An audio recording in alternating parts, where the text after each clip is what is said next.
You're listening to Soap Dirt, the latest in television entertainment news.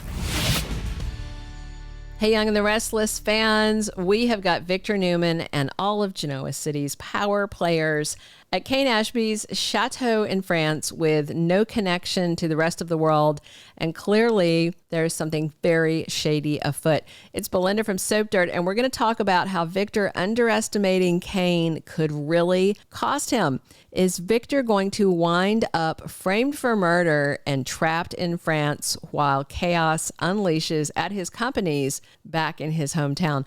Before we dig in, please hit subscribe if you're not following us. All right, so if you think about it, the whole vibe of this event that Cane is throwing is super dodgy. He lured every important business person in Genoa City to his chateau in Nice, where there just happens to be no cell service, which they keep talking about. So obviously it's going to be important to the plot. Cane could have thrown this party in America, in London, in anywhere, but he chose this remote location.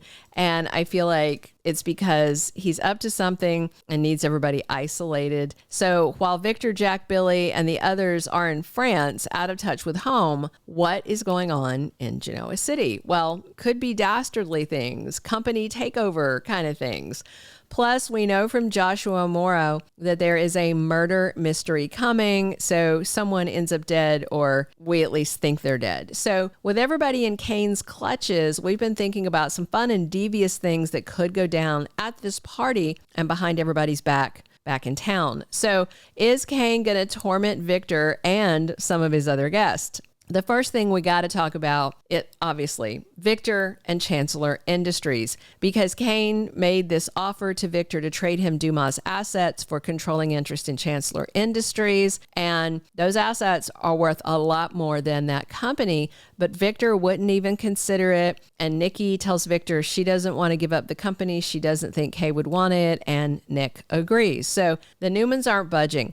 However, I think Cane is clever enough that he has got at least one and maybe more contingency plans in place that he can activate in the very likely case that Victor was going to tell him no about Chancellor. And in fact, I think other than Cane looking at Lily, that his primary target at this whole party is Victor, you know, and the Newmans. And I think Cane only invited the others just as a distraction. So maybe Cane was hoping Victor wouldn't realize he is the main target or the primary target. So I'm thinking Cane might want Victor sidelined, so he's got time to do some sort of tricky takeover move with Chancellor. And with this murder mystery confirmed, you know, maybe Cane will frame Victor so he's arrested in France and can't even get back home. That would be a really cool plot twist, especially if Cane is framing Victor for killing him or trying to. So more on that in a second. The no cell phone thing also seems very unnatural, like maybe Cane contrived it so nobody can get a cell signal and check in on things happening back in Genoa City. So he's got them there basically sequestered and quarantined. You can get a military grade cell phone jammer installed for less than like 10 grand, which is pocket change to Cane. So things take a turn when he reveals to Chance that he invited him to the chateau because he's a detective, not because he's a chancellor, because Cane says he thinks someone is going to try and kill him by the end of the week. And of course, there's probably much more to this. Maybe Chance is there as part of Cane's plan to take over Chancellor, and this is a distraction. Years ago, Cane's dad, Colin, if I'm recalling my history correctly, he faked some additional pages to Catherine Chancellor's will. Amanda was supposedly Chance's lawyer for the case, but it turned out she wasn't. The new pages named Cane as the heir, and he took all of Devon's money. It eventually went back to him, and I think Colin was the one who had cooked it up. So maybe Cane and Amanda want Chance to sign something that could help undo Victor's ownership of Chancellor.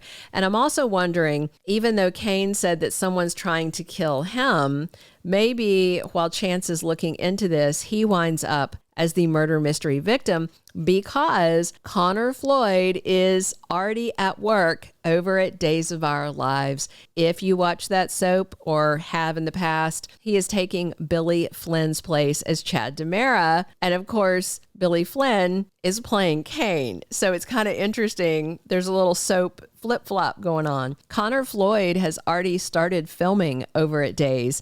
So he has wrapped his run as Chance on Y&R. So maybe he's leaving in a body bag. Maybe he takes a bullet for Cane if someone really is trying to kill the guy, or if Cane has set up some sort of fake thing and the shot's supposed to miss, but then Chance dives in front of it, which he's done before, you know?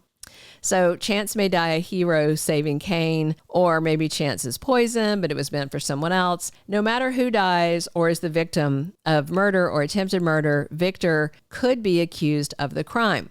So in addition to that, another wild thing that may happen during this party in France, I'm thinking involves Kyle and Audra. So we do know Kyle's tempted and he gets closer to Audra. And I think Kyle might actually get very close to doing the deed with Audra because we know some old feelings of hers bubble up as well, according to official spoilers. But then, you know, Kyle stops and feels horribly guilty for even getting that close to cheating. Audra may feel the same way because she really does care about Nate. Meanwhile, back in Genoa City, Claire might be the one to cross the line with someone else because Holden comes to Claire's rescue somehow, and she is very grateful. Then they wind up drinking together. Confirmed spoilers. So I'm wondering if Claire's dad Cole takes a downturn and Holden is comforting Claire. Alcohol is involved. Claire's a lightweight. Maybe she overindulges, gets tipsy, wakes up in bed with Holden. I mean, she'd be horrified and terrified of losing Kyle, but it would be a big twist if it was Claire who cheated rather than Kyle. I'm also wondering if Phyllis and Cane hook up in France. They are both easy on the eyes, and there's going to be some attraction there. And Phyllis is determined to get Cane alone and pitch her ideas to him and herself to him. We know Cane really wants to reunite with Lily, but she told Cane he's delusional and she will never get back with him. And by the end of the week, Lily is making some sort of bold move with Damien. So they might be getting frisky. And if that happens, Cane may get with Phyllis, if for no other reason than hoping to make Lily jealous. And showrunner Josh Griffith said Phyllis gets a steamy new love soon and professional success. Cane could be what delivers both of those, because Red may vow to help Cane rise to power with her at his side. So we'll see. The last thing I wonder if it could happen at the Chateau is Sharon and Nick have a little romantic interlude, you know, have too much of that good French champagne, get tipsy, and end up sleeping together during this trip. They keep gravitating towards each other, but Nick is afraid he'll hurt Sharon like he did in the past. But with the drinks flowing, no distractions, and chaos and craziness going on around them, they may get wrapped up in each other and rekindle that spark. I cannot wait to see this murder mystery kick off, to see whether Chance is the victim, whether he survives, who takes the fall for the crime. Will it be Victor who is framed and takes the fall? We'll see. Thank you for being a loyal listener. Follow us wherever you get your podcast, because you don't want to miss the next episode. Soap Dirt is on all the major podcast platforms, including Apple Podcast, Spotify, iHeartRadio, and more.